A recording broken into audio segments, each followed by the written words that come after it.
ஆசீர்வதிப்பு. அன்பின் ஆண்டவரே இயேசுவின் நாமத்தினால அருமையான இந்த ஜெயக்குமாரையும் அருமையான மகள் அபிராமியும் நாங்கள் இயேசுவின் நாமத்தினால ஆசீர்வதிக்கிறோம்.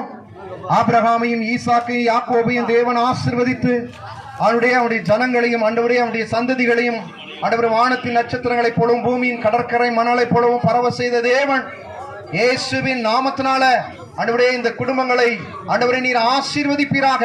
இந்த மணமக்களை ஆசீர்வதிப்பீராக. கற்பத்தின் கனி கர்த்தரால் உண்டாகும் சுதந்திரம் என்று வேதத்தில் சொல்லப்பட்டிருக்கிறது.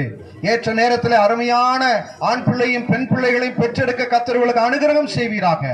இவர்களை பார்க்கிற எல்லாரும் கர்த்தரால் ஆசீர்வதிக்கப்பட்டவர்கள் என்று சொல்லத்தக்கதாக கர்த்தருடைய கிருபை இவர்களை சூழ்ந்து கொள்வதாக. இவர்கள் எண்ணுகிற காரியங்கள் வாய்ப்பதாக, இவர்கள் விரும்புகிற காரியங்கள் கிடைப்பதாக, இவர்கள் எதிர்பார்க்கிற ஆசைகளால் நிறைவேறுவதாக. கர்த்தர் கூட இருந்து உங்களை வழிநடத்துவீராக.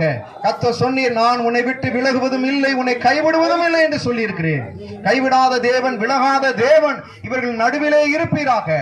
முப்புரு நீள் சீக்கிரமாய் ஆறாது என்று வேதத்தில் பார்க்கிறோம். ஆகவே நீர் நடுவராக இருந்து எல்லாவற்றிலும் இவர்களோடு கூட இருந்து ஆற்றி தேற்றி தாங்கி தப்பு வைத்து நீர் வழி நடத்துவீராக.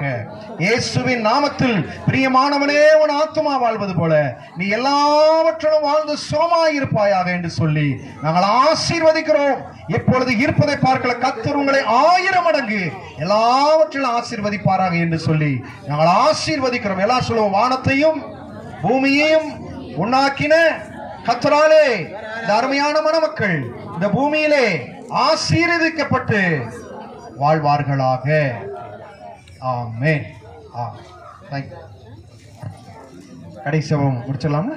அன்பின் பிதாவே, இயேசுவின் நாமத்தினால இந்த திருமணத்தை தேவன் கூட இருந்து நடத்தி தந்தீர். அதற்காக